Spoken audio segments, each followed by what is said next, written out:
Hi, I'm Frederick Lane and I welcome you to this video series where we at Sky High Solutioning are helping demystify Salesforce for non-profits. In our series about funding for non-profits, we show 4 short funding scenarios: grants and awards, in-kind gifts, major gifts and donations. For this video I'll only demonstrate donations, and when you want to view any of the other scenarios, please click on the link below. So, shall we have a look at donations? What is a donation? When a household or an organisation gives cash. In Salesforce, it's a type of opportunity. It comes from an account and it's generally unrestricted. The organisation is free to do with the money what they want. Where do donors come from? Typically, it'd be a one-off gift, regular monthly donor, or a major donor, or possibly a legacy from somebody who's passed on. If it comes from an organisation, typically it could be from a trust and a foundation, or from a company, or a similar non-profit. Let's take a typical example scenario of a donation. The John Smith household is donating £5,000 to support a local community sports project. Your non-profit is running the project and wants to use the money for coaching and equipment in order to deliver the project.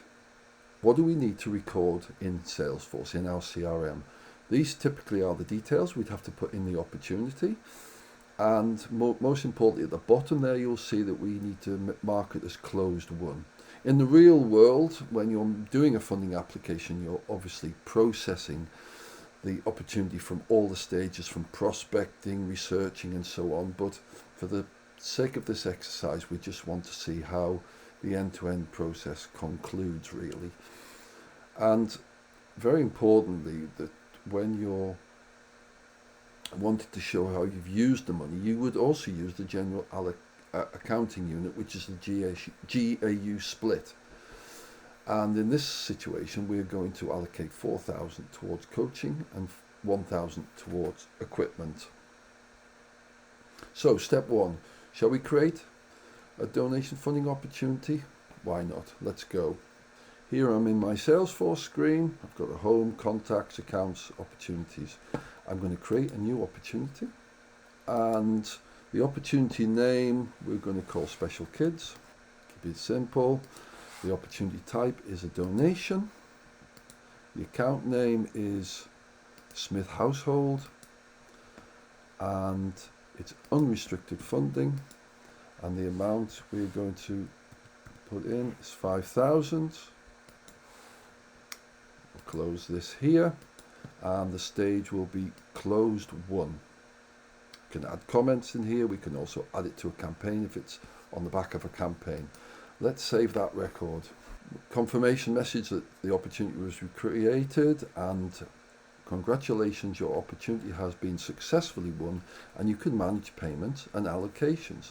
So as you can see, the record has been created, and also you could see that in the real scenario we would always begin an opportunity at prospecting and then researching and then moving into preparing the application and so on. That's all available in Salesforce. But looking down this record, we've got a nice opportunity that's closed won, and if we want to, we can fill more information in. So let's have a look at. Here we can see that we can also add the program if we want to. So we could put that program in, and we could add more details here and add more notes if we want to, but let's just save that as it is. And I think let's now move to step 2. Step 2 is recording the payments. So we have 2 options. We can either do a single payment, and interestingly Salesforce does that for us, so I'll demonstrate how that works. But we also have an option if we want to do tranche payments in 2 stages. We can also do that here as well. So let's see how that works in Salesforce. I'm now in the opportunity record, and because I've closed this opportunity, what you'll notice here in the related list is a payment has already been made by default by from Salesforce. So I can look in here and I can see, there's a payment there now. The reason Salesforce does this by default is to make sure that the payments are not left unallocated. Say if somebody forgets, or you're reporting on this, you need to show that these payments are recorded. So if we want to do the payments in, let's say, 2 tranches as we discussed, so that was in tranches of I think it was 2,000 and 3,000, right? We can just go new payment. We can say 2,000 paid, the date, and how it was paid through a bank transaction. Then we can make a second payment, the 3,000 paid, and the date that was paid, and the bank transfer. Then we can save this record, and now we can see in our opportunity record we have all these payments. And this default payment that Salesforce created, we can simply remove that. And there you have all of your records. Step 3, allocate the GAU amounts. So the general accounting unit amounts, which are the pots that we would want to put this money into if we decided, although it's not essential because it's not restricted payment. So, but it's very good for our accounting purpose, and also when we want to report later how did we spend the money within our organization. So let's have a look how we allocate the amounts and how Salesforce helps us with that as well. So we're going back into Salesforce. Now you'll notice that since we made payments, which we can see here, and we can see the record of the payments down here, magically Salesforce has created general accounting unit of the 5,000, which it's allocated in one pot, and we can accept that.